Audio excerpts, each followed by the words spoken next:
नमस्कार, live series के night bulletin दिन भर बिहार में आपका स्वागत है। खबरों की शुरुआत करेंगे, लेकिन उससे पहले एक नजर डालते हैं आज की सुर्खियों पर। पंचायत में टैक्स को लेकर हंगामा, सीएम सम्राट बोले गरीबों पर नहीं है। लाठीचार्ज को लेकर विधानसभा और परिषद में महागठबंधन का प्रदर्शन। बीपीएससी टीआरई 4 नोटिफिकेशन को लेकर शिक्षा मंत्री का ऐलान, 1 लाख भर्ती भी। सदन में कई विधेयक हुए पास, जुआ खेलने वाले जेल जाएंगे। शिक्षा मंत्री के अधिकारियों के खिलाफ एमएलसी बंशीधर बृजवासी का प्रदर्शन। प्रशांत किशोर के खिलाफ सबूत लेकर चुनाव आयोग पहुंची बीजेपी की टीम। प्रशांत किशोर की भविष्यवाणी, बांकीपुर की जनता हराने जा रही भाजपा को। राज्यसभा पहुंचे नीतीश कुमार, उपराष्ट्रपति से की मुलाकात। पटना में घर के अंदर लड़की की लाश मिलने से मचा हड़कंप।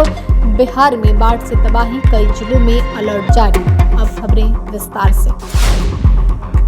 बिहार विधानमंडल का मॉनसून सत्र जारी है। दूसरे दिन भी विपक्ष के हंगामे के साथ सत्र की शुरुआत हुई। विपक्ष ने कई मुद्दे सदन में उठाए। इसी क्रम में बिहार विधान परिषद में गांवों में लगने वाले होल्डिंग टैक्स का मुद्दा गरमाया। RJD MLC doctor Sunil Kumar Singh ने टैक्स का मुद्दा उठाया। इसका जवाब सीएम सम्राट चौधरी ने दिया और गरीबों पर टैक्स लगाने की बात को निराधार बताया। सदन में RJD MLC doctor Sunil Kumar Singh ने गांवों में लगने वाले होल्डिंग टैक्स को जन विरोधी बताया। साथ ही कहा कि राज्य की लगभग 76% जनता गांव में रहती है। गांव में परिवार की औसत आय लगभग 76,000 रुपए से भी कम है। ऐसे में 5,000 रुपए तक होल्डिंग टैक्स लगाना किसी भी दृष्टिकोण से उचित नहीं है।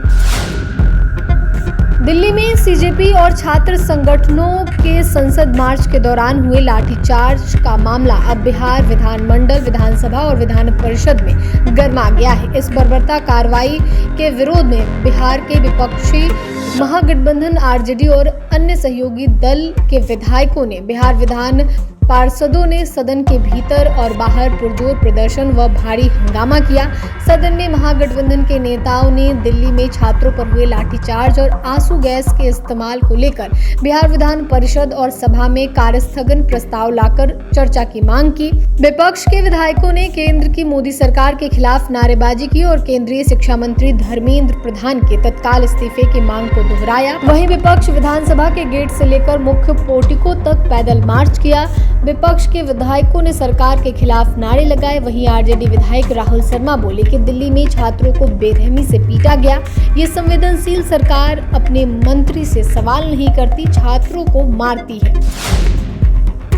बिहार के सरकारी विद्यालयों में शिक्षकों की तैनाती को संतुलित करने और रिक्त पदों को भरने की दिशा में राज्य सरकार ने कदम उठाया है। विधानसभा के मॉनसून सत्र में शिक्षा मंत्री मिथिलेश तिवारी ने बताया कि राज्य के प्राथमिक विद्यालयों में 63,047 शिक्षक सरप्लस हैं, जिनका फेज वाइज समायोजन उन स्कूलों में किया जा रहा है जहां शिक्षकों की कमी है। साथ ही सरकार ने भी स्पष्ट किया कि अब शिक्षकों की नियुक्ति जिला कैडर के आधार पर होगी। शिक्षा मंत्री ने सदन में जानकारी दी कि टीआरई 4 शिक्षक भर्ती की अधियाचना इसी महीने बिहार लोक सेवा आयोग को भेज दी जाएगी। मुख्यमंत्री की ओर से अगले 5 सालों में 1 लाख शिक्षकों की नियुक्ति के निर्णय के अनुरूप भर्ती प्रक्रिया को तेजी से आगे बढ़ाया जा रहा है। शिक्षा मंत्री ने सदन में बताया कि शिक्षकों को अब जिला कैडर के तहत नियुक्त किया जाएगा। इसका अर्थ यह होगा कि जिस जिले में शिक्षक की नियुक्ति होगी, सामान्य परिस्थितियों में उसी जिले में उन्हें सेवा देनी होगी।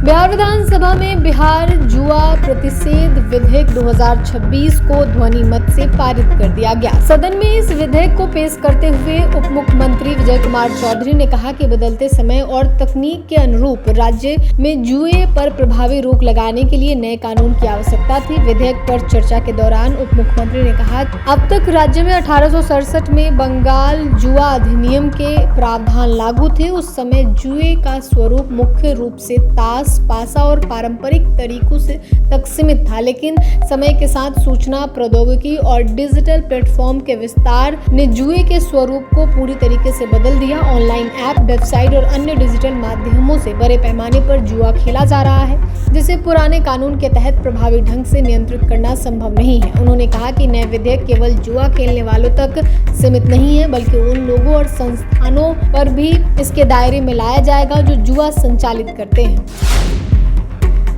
शिक्षा विभाग के अधिकारियों के खिलाफ एमएलसी बंसीधर बृजवासी ने सदन में प्रदर्शन किया। तिरहुत स्नातक निर्वाचन क्षेत्र से एमएलसी बंसीधर बृजवासी ने शिक्षा विभाग के आला अधिकारियों के खिलाफ सदन में जोरदार विरोध प्रदर्शन किया। उन्होंने अधिकारियों पर भ्रष्टाचार, तानाशाही और सरकार को गुमराह करने के गंभीर आरोप लगाए। एमएलसी ने आरोप लगाया कि शिक्षा विभाग में ट्रांसफर, पोस्टिंग और प्रमोशन की प्रक्रिया में भारी अनियमितताएं हैं और पैसों का खेल चल रहा है। उन्होंने इसे लूट बाजारी करार दिया। मुख्यमंत्री को गुमराह करने का आरोप लगाया। उन्होंने सीधे तौर पे कहा कि शिक्षा विभाग के पदाधिकारी नियमों को ताक पर रखकर मुख्यमंत्री सम्राट चौधरी को गुमराह और बेवकूफ बना रहे हैं। वहीं शिक्षक और शिक्षकेतर कर्मियों से धोखा उन्होंने आरोप लगाया। साथ ही कहा कि सरकार ने नियोजित शिक्षक, बिहार परिचारियों और सहायकों के वेतन व नियमावली में धोखा किया है। बांकीपुर विधानसभा उपचुनाव को लेकर भारतीय जनता पार्टी का एक प्रतिनिधि मंडल चुनाव आयोग पहुंचा और प्रशांत किशोर पर चुनाव आचार संहिता के उल्लंघन, अत्यधिक चुनावी खर्च और सोशल मीडिया के जरिए जनमत को प्रभावित करने का आरोप लगाया और उनकी पार्टी जनसुराज पैसे के दम पर सोशल मीडिया पर माहौल बनाने की कोशिश कर रही है। बीजेपी ने इस भारी चुनावी खर्च और सोशल मीडिया के दुरुपयोग की जांच करने की मांग की है ताकि चुनाव प्रक्रिया में निष्पक्षता बनी रहे। वहीं प्रतिनिधि मंडल ने बिहार सरकार के शिक्षा मंत्री मिथिलेश तिवारी भी थे। उन्होंने कहा कि प्रशांत किशोर बहरूपिया हैं और वे अपनी जमानत बचाने के लिए चुनाव लड़ रहे हैं। प्रशांत किशोर ने कहा कि बांकीपुर की जनता भाजपा को 3 वजहों से हराने जा रही है। पहली वजह यह है कि बिहार का हर मतदाता करीब चाहता है कि भाजपा के नेतृत्व को यह स्पष्ट संदेश दिया जाए कि सम्राट चौधरी के नेतृत्व मुख्यमंत्री के तौर पर बिहार को स्वीकार नहीं है। दूसरी वजह यह कि जिस भाजपा ने बांकीपुर की जनता का अपमान किया है और यह कहा कि हम कुत्ता बिल्ली को भी खड़ा करेंगे तो यहाँ के लोग हमें ही वोट करेंगे, उस अपमान का बदला इस बार जनता वोट के माध्यम से लेगी। तीसरी बात यह कहा कि जो यहाँ के सांसद और विधायक हैं वो निश्चिंत होकर बैठे हैं कि काम करें या ना करें, जाति धर्म, मोदी जी का चेहरा और लालू जी का डर दिखाकर वे चुनाव जीत जाएंगे। बिहार के पूर्व मुख्यमंत्री और जेडीयू नेता नीतीश कुमार नई दिल्ली में पहली बार राज्यसभा सदस्य के रूप में मॉनसून सत्र में हिस्सा लिए। संसद पहुंचने के बाद उन्होंने उपराष्ट्रपति सीपी राधाकृष्णन से शिष्टाचार मुलाकात की। इस दौरान जदयू की राष्ट्रीय कार्यकारी अध्यक्ष और राज्यसभा सांसद संजय झा भी मौजूद रहे। नीतीश कुमार ने मुलाकात की तस्वीरें सोशल मीडिया पर साझा करते हुए लिखा कि उन्होंने नई दिल्ली में पहली बार राज्यसभा सदस्य के रूप में मॉनसून सत्र में भाग लिया। इसके बाद उन्होंने राष्ट्रपति सीपी राधाकृष्णन से शिष्टाचार भेंट की। इस दौरान जदयू के राष्ट्रीय कार्यकारी अध्यक्ष संजय झा भी मौजूद रहे। पटना में एक मकान में महिला रेंटर की संदिग्ध स्थिति में मौत हुई है। कमरे में उसकी लाश मिली, मुंह से झाग निकल रहा था। मृतक असम की रहने वाली है जिसकी शादी 7 दिन पहले ही तय हुई थी। लड़की हाउसमेड का काम करती थी। सुबह मकान मालिक ने मामले की जानकारी डायल 112 की पुलिस को दी। 3 दिनों से बीमार थी। जीजा चंदन ठाकुर ने संदेह जाहिर किया और उन्होंने कहा कि लड़की बीमार थी, इसकी सूचना किसी को भी नहीं दी गई। मुझे मकान मालिक ने बताया कि लड़की बेड पर है, यहाँ आया तो फर्श पर पड़ी थी। मकान मालिक ने ही मर्डर कराया है। दीघा थाना क्षेत्र के रोड नंबर 12 की ये घटना है। दीघा थानेदार अविनाश कुमार ने कहा कि पुलिस को इसकी जानकारी मिली थी, जिसके बाद पुलिस मौके पर पहुंची। फिलहाल मामले की जांच पड़ताल की जा रही है। बिहार में मानसून मजबूत है। मौसम विभाग ने आज 9 जिलों में भारी बारिश की चेतावनी जारी की है। गया, नवादा और पश्चिम चंपारण में बहुत भारी बारिश हो सकती है।